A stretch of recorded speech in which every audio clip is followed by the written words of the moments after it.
Okay, exam for Friday. It starts after the aromatics, so that would have been aldehydes and ketones. And it's going to go through what we did yesterday in terms of our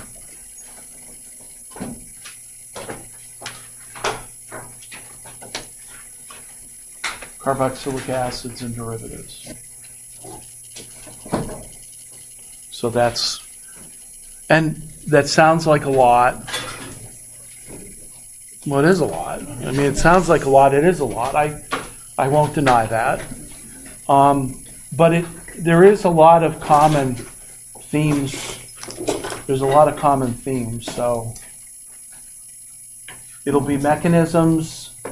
You'll have to do mechanisms and then also do products and reagents. There are older exams online. The older exams have one section at the end which deals with condensation reactions that we'll do next week. So if there's something on there at the end of the exams that doesn't make sense, it probably shouldn't. If there's stuff on there in the middle that doesn't make sense, it might be need to look at that. Okay, so what questions do you have?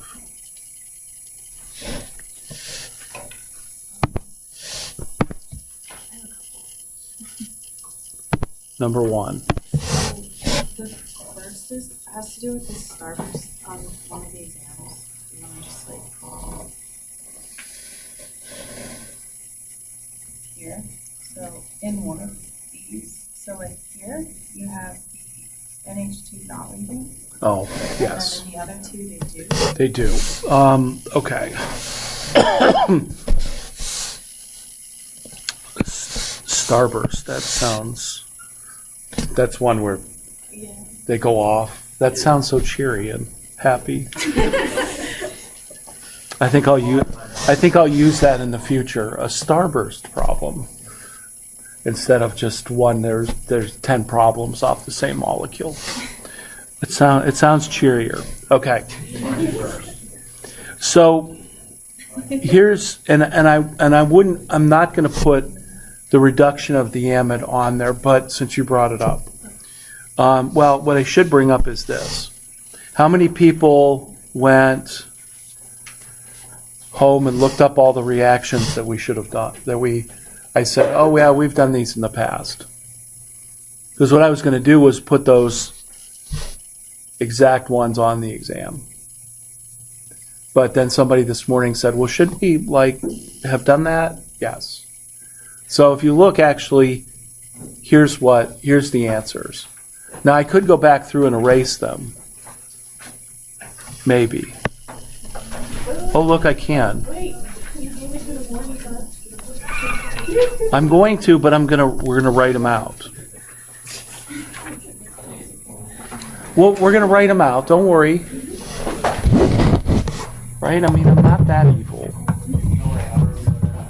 Well, by the end of the semester, though, you never know. Okay, first reaction. 2 Grignards. When we did Grignard reactions, 2 Grignards, the equivalent of 2 organolithiums, plus acid chloride. What did we make? I think the critical part here is that it's 2. I'm adding 2 R minuses to that acid chloride.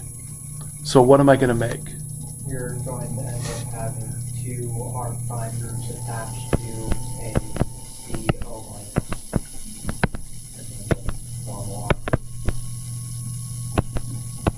And that O minus is going to become OH. All right, so I'm making a tertiary alcohol where 2 of the R groups came from the Grignards. So that's that product. Now, what other carbonyl group did we react 2 Grignards with to make a tertiary alcohol? Exact same product.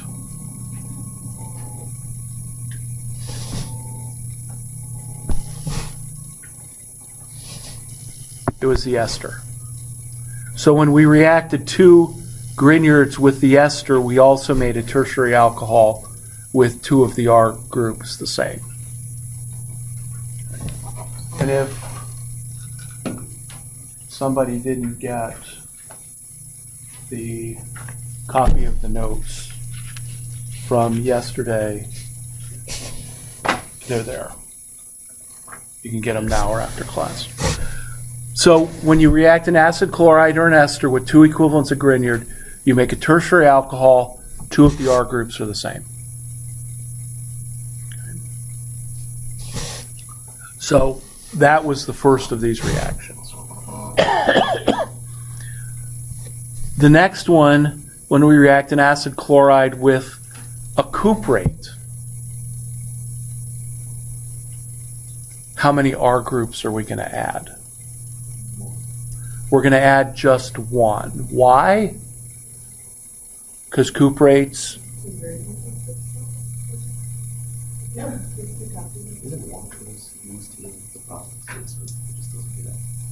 No, that's with carboxylic acids, that one of them would deprotonate.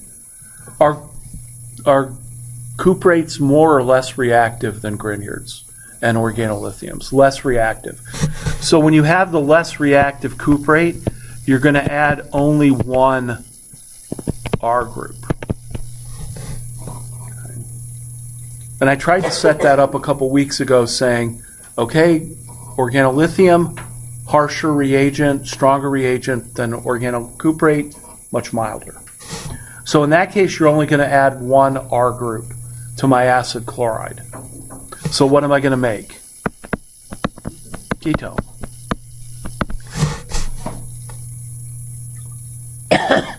So if nothing else, if you look at that, 2 Grignards, I'm adding 2 R groups.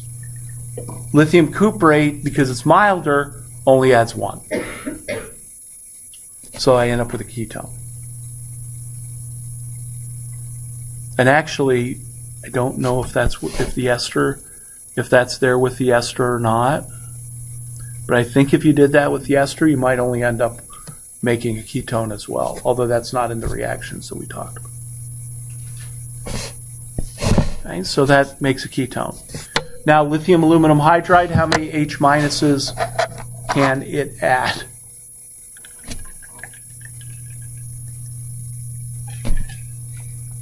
Up to 4. How many can lithium tertiary-butoxide, tri-tertiary-butoxy add? Just 1.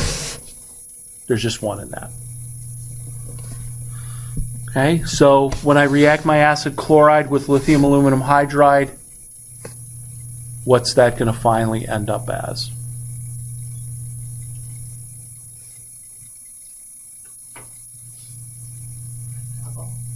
Primary alcohol. I'm going to add CH2 and then make OH. So yes, primary alcohol. Up here we've got a tertiary alcohol, and here ketone.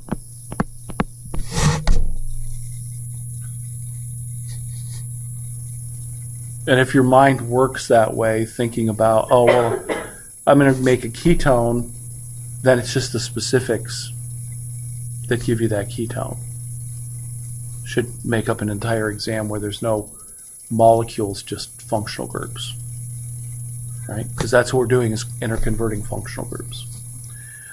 If I only add 1 H minus to the acid chloride, what am I going to make? I'm going to make an aldehyde.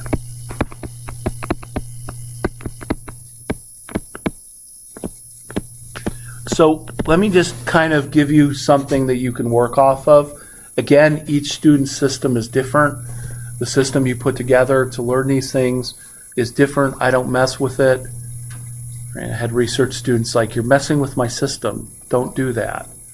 It was like every day. Don't mess with my system. Okay, I'm not messing with your system. I mean, you have to tailor this so somehow it gets in here and stays in here for a couple more weeks. But whatever system makes sense to you, might I suggest something? That as we look at these reactions, 2 Grignards, whenever there's 2, it's going to add 2 R groups. Cuprate's only going to add 1. Lithium aluminum hydride's going to add maximum number of hydrogens. And the triterpene butoxy is only going to add 1.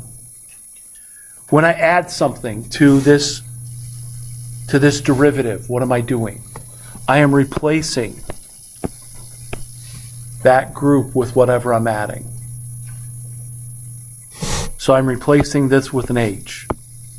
Ultimately, I'm replacing that with an H and taking the double bond down to a single bond. The same thing would be true when we look at esters. Lithium aluminum hydride plus the ester. Well, how about the lithium aluminum hydride terpene butoxy plus the ester? That's going to add the H. 1H. Now, the question you asked. Esters, when they're fully reduced by lithium aluminum hydride, split apart. They split apart to form a primary alcohol that came from the carboxylic acid part and an alcohol that came from the alcohol part. So esters split apart. Whereas down here, in this reaction we hadn't talked about, but you asked, when we reduce an amide, the amide does not split apart. It just forms a primary amine. Or it actually just forms whatever amine. Whatever groups are attached to nitrogen will be on the other side. The mechanism for that, and I probably will not put that on the exam because we'll mop up the rest of these reactions, although we did a couple of them in class, but the morning didn't. We didn't get that far. So I probably won't put this on the exam, but it's going to be on the next exam. The only way I can suggest maybe to think about it, other than just pure rote memorization, which is not a bad thing, right? Rote memorization is learning, but amides are more stable than esters. I mean, amides are the most stable on our list. So maybe the way to associate that is that the amides are so stable they don't break apart. On the other hand, all of the other ones, they do break apart because they lose each one of their components the other side. So that might be the way to think of the difference between an ester being reduced that splits and an amide being reduced that stays together. But we hadn't covered that reaction. That's probably why that part's giving you problems. Well, right. So I understand that it's more stable. That made sense. But then in the other two reactions, it's less. That's why. Okay. So show me which ones those were. It's with H plus H2O and then H3 minus. Oh, okay. So let's see. Have we done those? No, we haven't done those yet. Let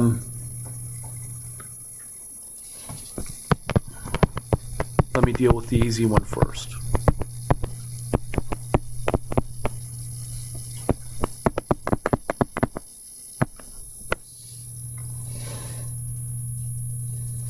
I don't know why I changed color in between. What's the product of this reaction?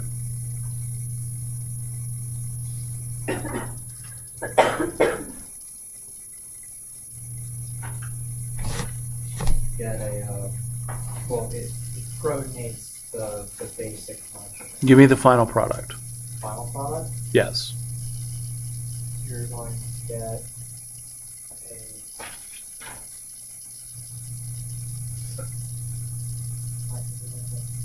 Somebody can jump in and beat them if you'd like. We form a carboxylic acid. And then the nitrogen. Now, why does that split apart? How did you know the answer to that? That's the thing to think about. This is a carboxylic acid derivative. And so the carboxylic acid derivative always undergoes hydrolysis to give the carboxylic acid. So it has to split apart. We could go through the entire mechanism to get there, but the easiest way to think about that one is all carboxylic acid derivatives give carboxylic acids when they react with acid and water or base and water. The other one,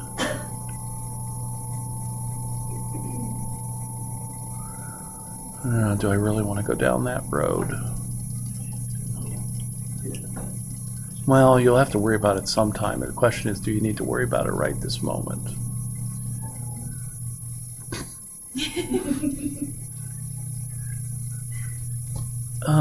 Yeah, we can do that. Let me just show you, because everything is review. Okay, so I'm going to react an organolithium with an amide. And I don't know that this one's in the book, but all right, I see this on the test. I've forgotten it, which may happen on Friday. Hopefully not too much, but it could happen. So instead of panicking and screaming and whatever, crying, pouting, whatever, let's go back to basics. Let's try and figure it out. What's going to happen first? What's going to attack what? Carbon. Okay?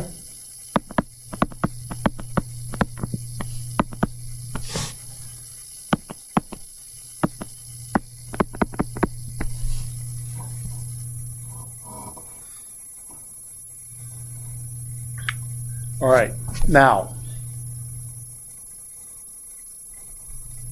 what happens next?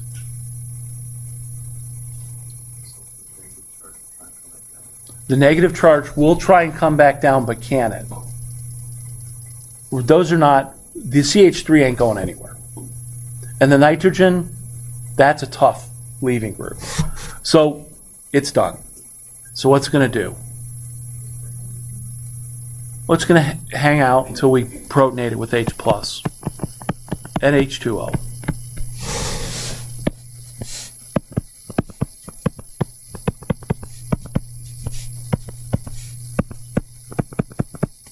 And so I'm going to make that.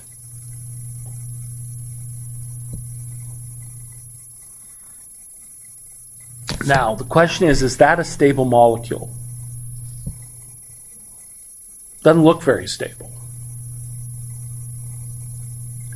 So that intermediate we would get if we added added this nitrogen. If we added that amine to the ketone, we would get that compound.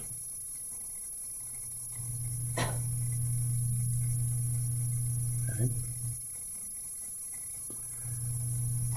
That takes us back to imines, and this actually wouldn't form an imine, it would have to form an enamine, but this is the first step in forming an imine. My question would be, is an imine stable? Is this intermediate stable? No. And so what's going to happen to it? It's going to go backwards to form that. So with H plus H2O, that is going to revert back to its ketone. This is actually does have a name. Bless you. It's called a hemiaminal. But no one ever talks about hemiaminals.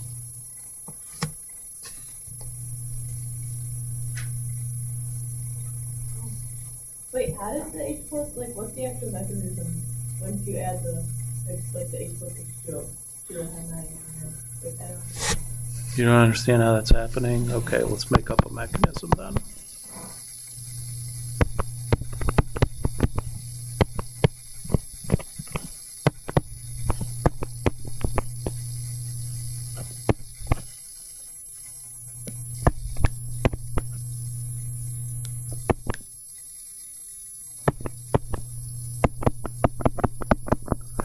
Okay, I'm going to add H plus. What should I do?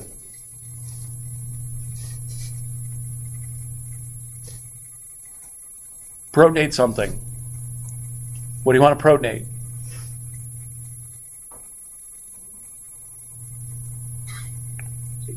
I could protonate the oxygen, but if I protonate the oxygen, I'm going to end up with an enamine. So, I mean, I could do that, but let me take a step back here. Which atom is going to be preferentially protonated? In other words, which one is a better base, nitrogen or oxygen? Nitrogen.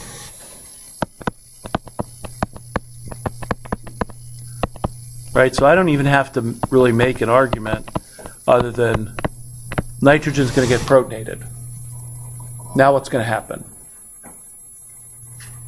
Doesn't the electron that H is going to go down? To form the double bond, and then then That the nitrogen leaves.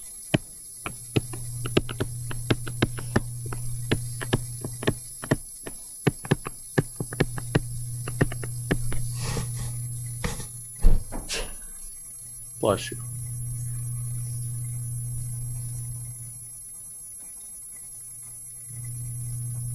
So that's a mechanism of how that would split apart. Is it something I'd ask? I just ruled that whole bottom of that page out. So, but could it be on the final? Absolutely. And I didn't rule the whole bottom of the page out forever, just for this exam. We'll come back and mop that up on Monday. So if you get stuck on something, go back to basics, because you probably can figure it out.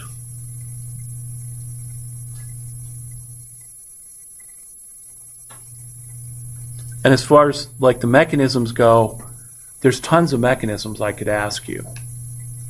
From hydrates to acetals to imines to the enamines to all of the derivatives. But they all have very similar steps. Now you might say, but that's confusing me. Oh, okay. But only focus on the reaction that you're looking at and applying those steps. Don't worry about anything else. And you should be able to work your way towards, hopefully you'll be able to work your way towards the correct answer.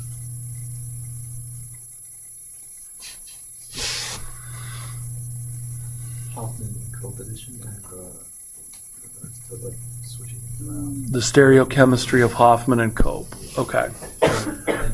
And something else with that. Yeah.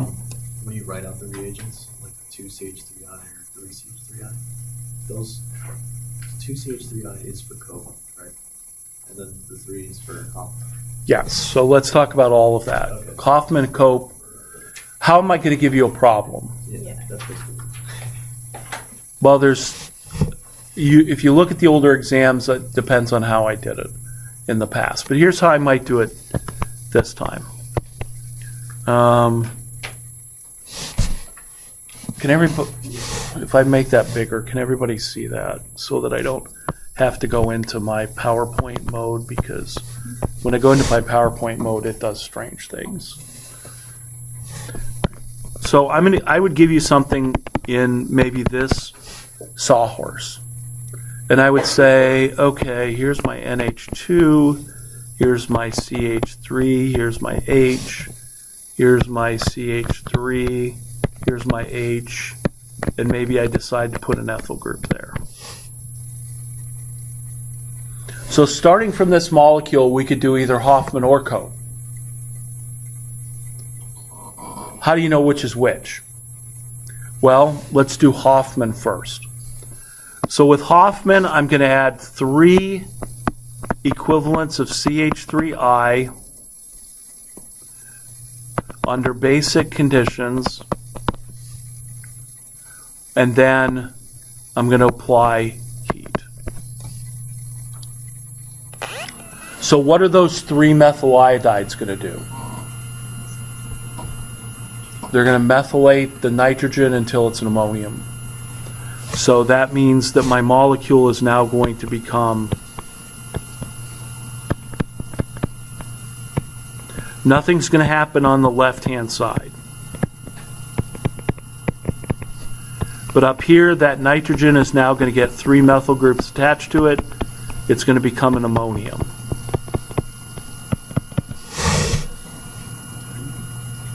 And it's got to be a bold wedge.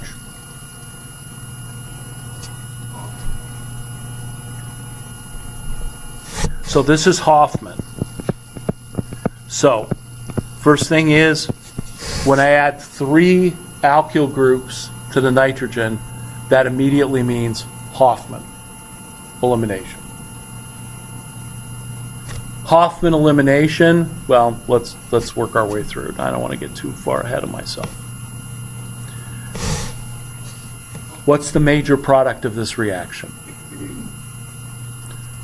Remember, it's elimination.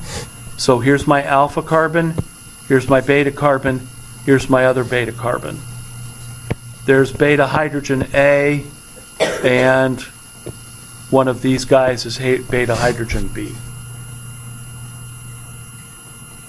Which hydrogen do I lose to form the major product? A or B? B? So Hoffman elimination always forms the double bond that is less stable, less substituted. Okay, so the major product of this reaction, I don't need to mess with stereochemistry. The left carbon stays the same. I'm going to lose a beta hydrogen and the nitrogen group. So I'm going to end up just forming a double bond to the CH2. And there's the. So this is the major product of the reaction.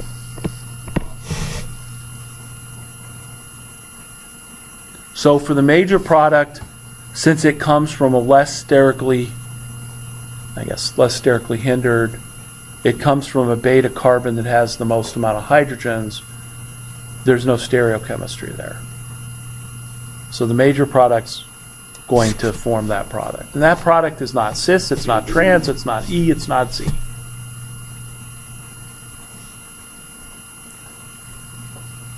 So that's the major product. So that one's easy to, well, I should never say things are easy. That's a little bit more straightforward because there's no stereochemistry to mess with. Well, I mean, it depends on the molecule I give you, right? I have been giving molecules where the carbon that's, well, where there's one with stereochemistry and one without. So as long as I give you one over here without, that's going to be the major product. And if you look probably on the older exams, you're going to see that. So that's my intent. First product, major product, straightforward. Second product, second major product, I got to mess with stereochemistry. So I have to rewrite this molecule. It'd be helpful if I could cut and paste.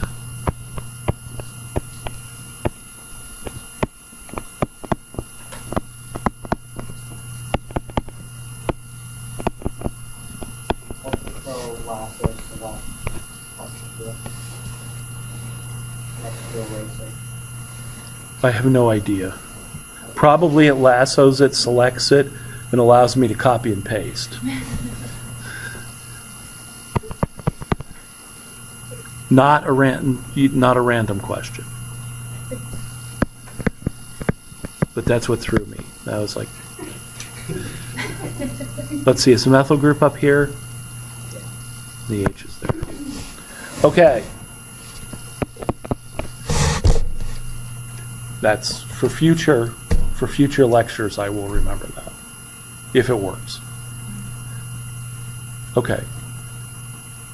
As far as I have. Now we got to do stereochemistry on this one. If I want to eliminate this beta hydrogen, it needs to become anti-periplanar to the N plus. Because again, this is Hoffman. So in Hoffman elimination, we go through an anti-periplanar geometry.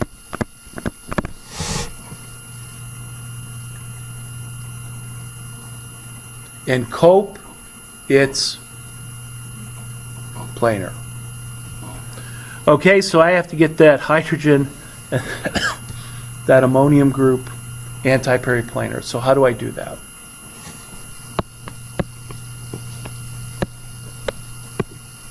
I just like to put my anti-periplanars on the bonds that are in the plane, the regular bonds. So how about I rotate this hydrogen up here, I rotate this methyl group down where the ethyl was, and I rotate the ethyl here.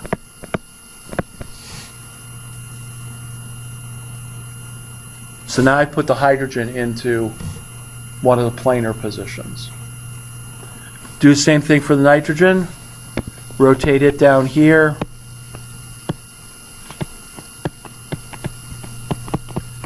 Rotate the hydrogen back. Rotate the methyl group up. And now I've got the hydrogen and the ammonium anti-periplanar.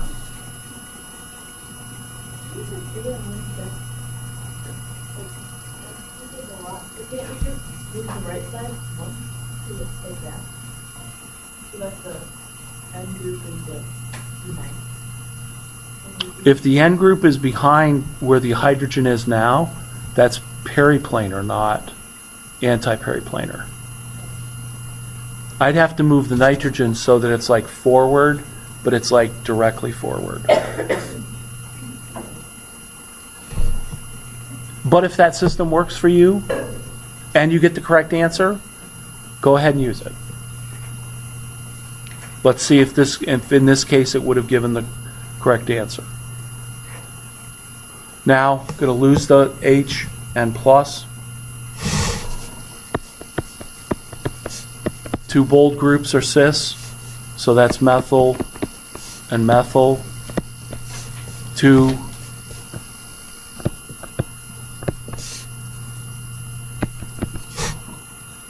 dashed groups, cis.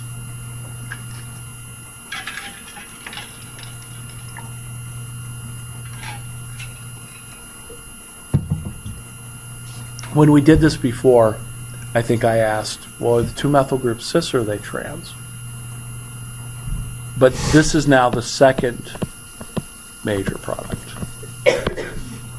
And by second major, I don't mean equal to the first major. It's just, it's the second product.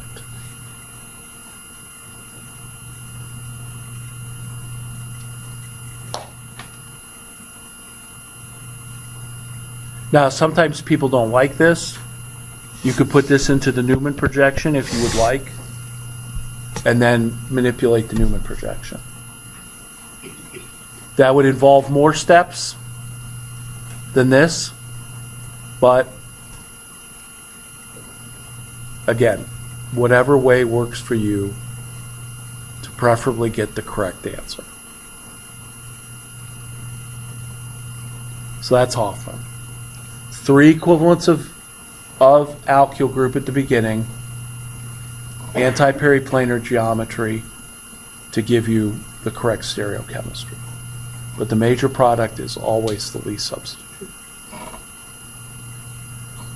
What would Cope look like? Do you want to see what Cope would look like?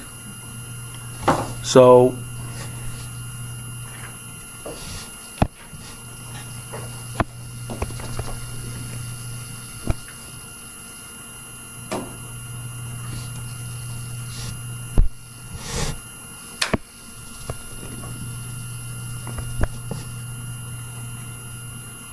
except the problem is I don't have my keyboard to do.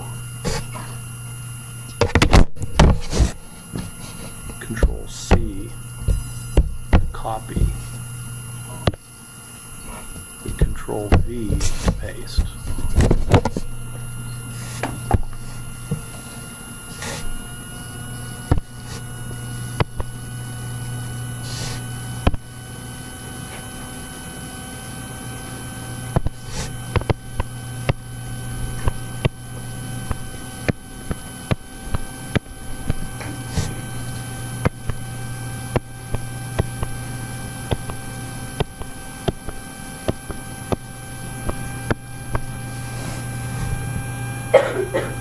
Now, one of the reasons I should probably avoid that is because you can't do that.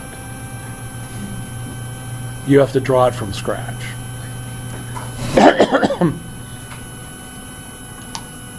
So while it saves me time, it doesn't necessarily save you time.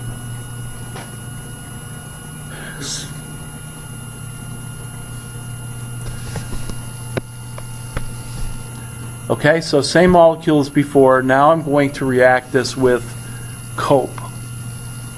So I'm going to use 2 equivalents of methyl iodide under basic conditions. That's the first reaction part. And then the second part, I'm going to go ahead and react that with any mild oxidizing reagent like peroxy acid or H2O2. I'll probably use peroxy acid. Oh, wait, hold on.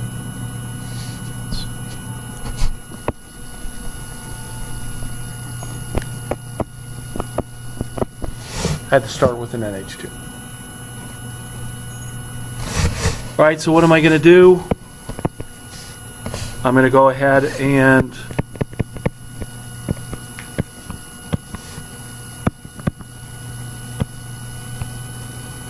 that's going to make the nitrogen have 2 CH3s.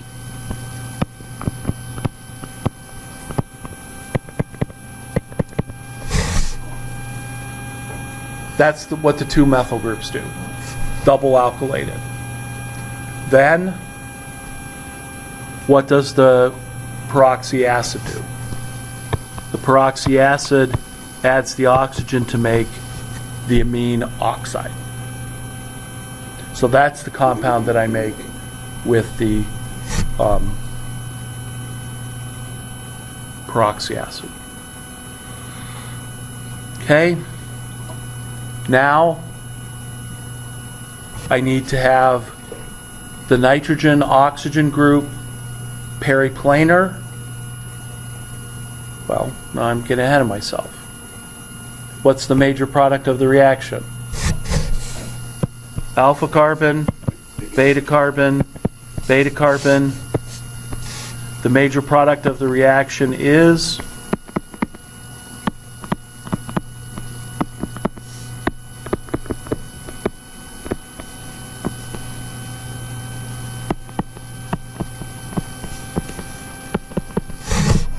that one.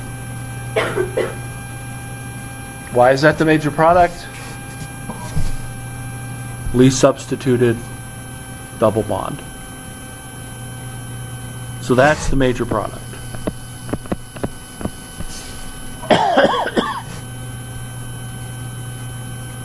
And I'm going to ask you for the major product. So that's the first one you want to write.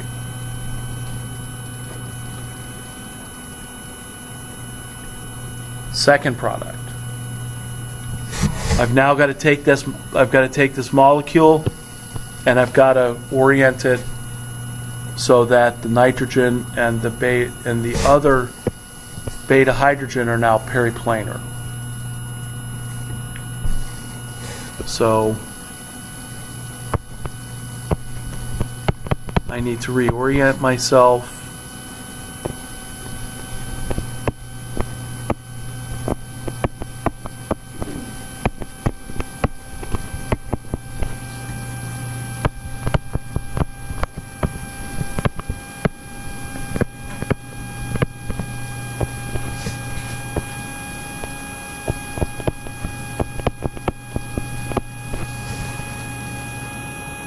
So now I need to put this into this conformation.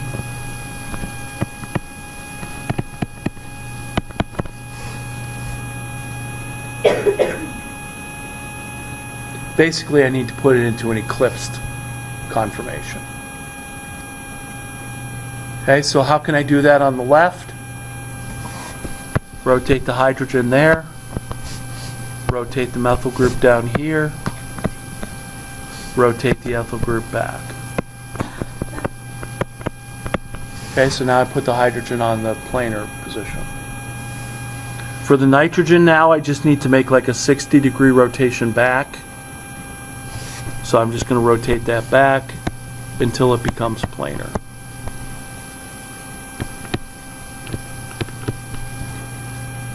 If I rotate this back, that hydrogen, which is already planar, is going to come forward, and the methyl group is still going to be in the back.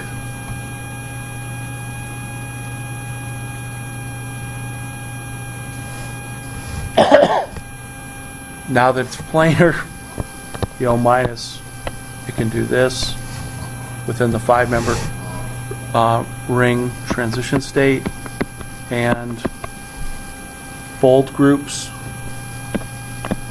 are cis. Bold groups are cis. Dash groups are cis.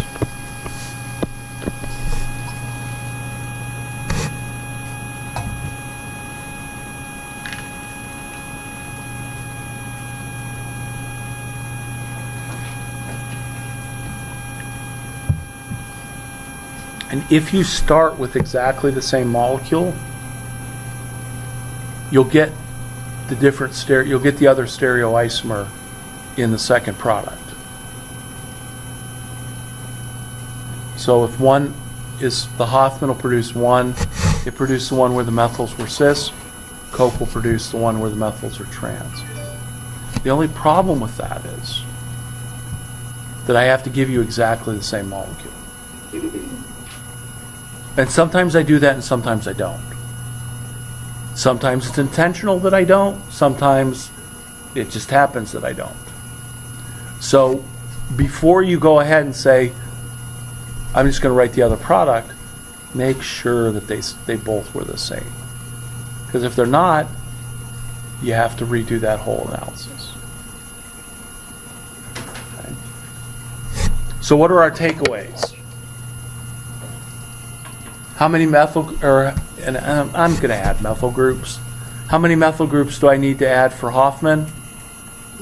3. How many for Cope? 2. For Cope, it's not only 2 methyl groups, but peroxy acid. Hoffman, planar, anti-periplanar, Cope, periplanar. Major product for both, the least substituted double bond.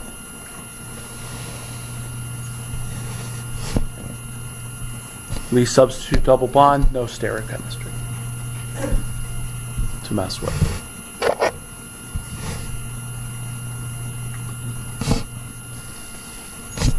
What else?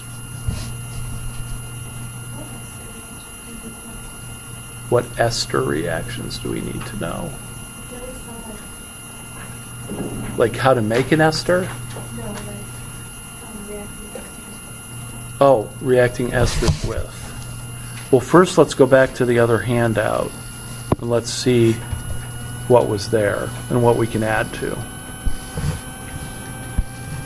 So here was the handout. So one that's not here is transesterification.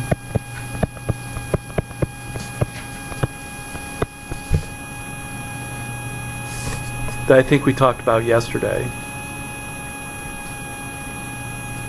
These two reactions are hydrolysis. These are both hydrolysis.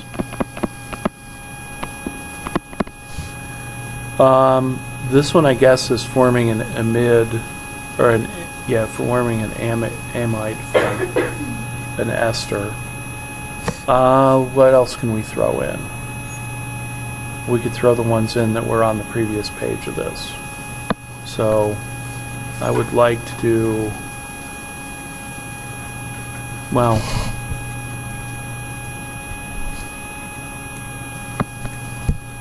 the reason these are organized that way is they're turning one carboxylic acid derivative, either hydrolyzing it or turning it into another. So if we go back up here to this, to these ester reactions, these four,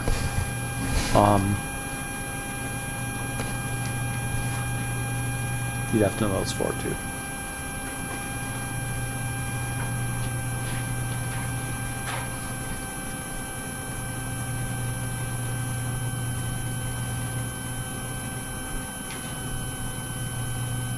And did we do this one yesterday? Well, yeah, we had to because I made it part of it yesterday. This one where you react the one hydrogen to make the aldehyde.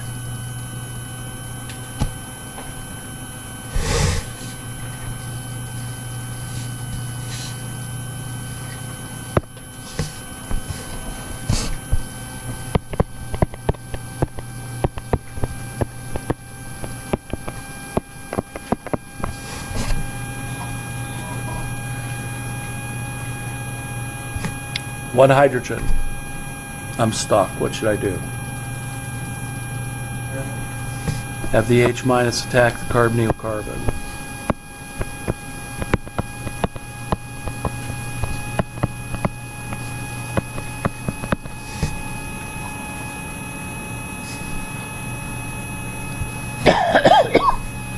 Now what?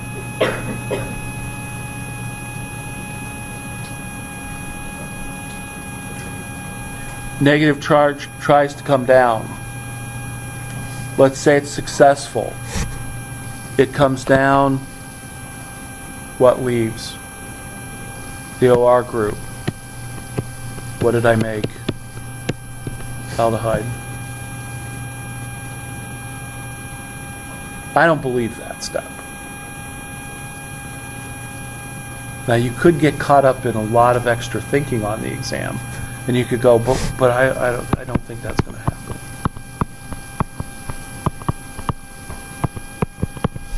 Okay? It's not going to happen. What happens now? Waits for H plus.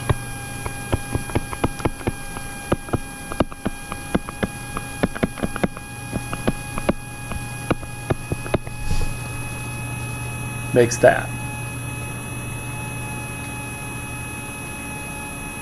What is that?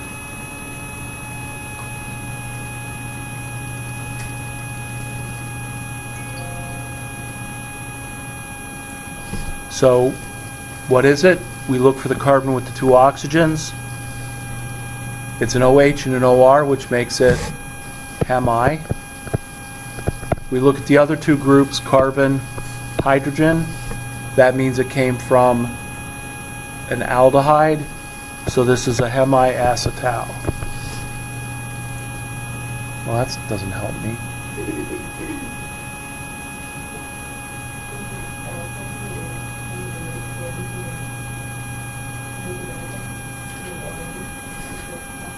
Well, yes. But I was going to try and simplify this down a little bit with one question. Are Hem-I acetal stable? No. Matter of fact, some people have asked me a couple times today already, what about the acetals and hydrates and stuff with the equilibrium? Are you going to ask us like which side the equilibrium those reactions lie? Sure. Now that you asked, sure. Like I wasn't going to beforehand. Could I do that? Yes. I could have you write the product, and below that, equilibrium lies to the left or right. Where does the bulk of the equilibria lie? To the left. Only in certain special circumstances does it lie to the right. Cyclic acetals and ketals, it lies to the right. Unstable aldehydes or ketones, it lies to the right. That's it. So where does the equilibrium lie?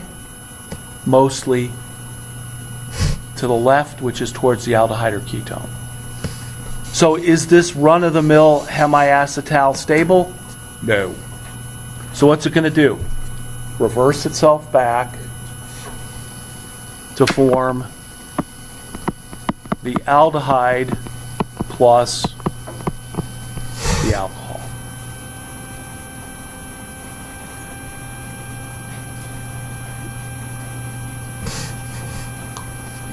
So either way, I could take the easy way out and just say, the OR leaves. And I get the right answer. And that if I wanted to think about it a little bit more, still get the right answer. Okay. All right, if you have questions, shoot me an email. I probably am tied up till after 4:30 today, but you can come and see. You can email me or come find me. I will be around tomorrow. Good luck finding me before lab, but I will be around during after lab. But you can always send me an email.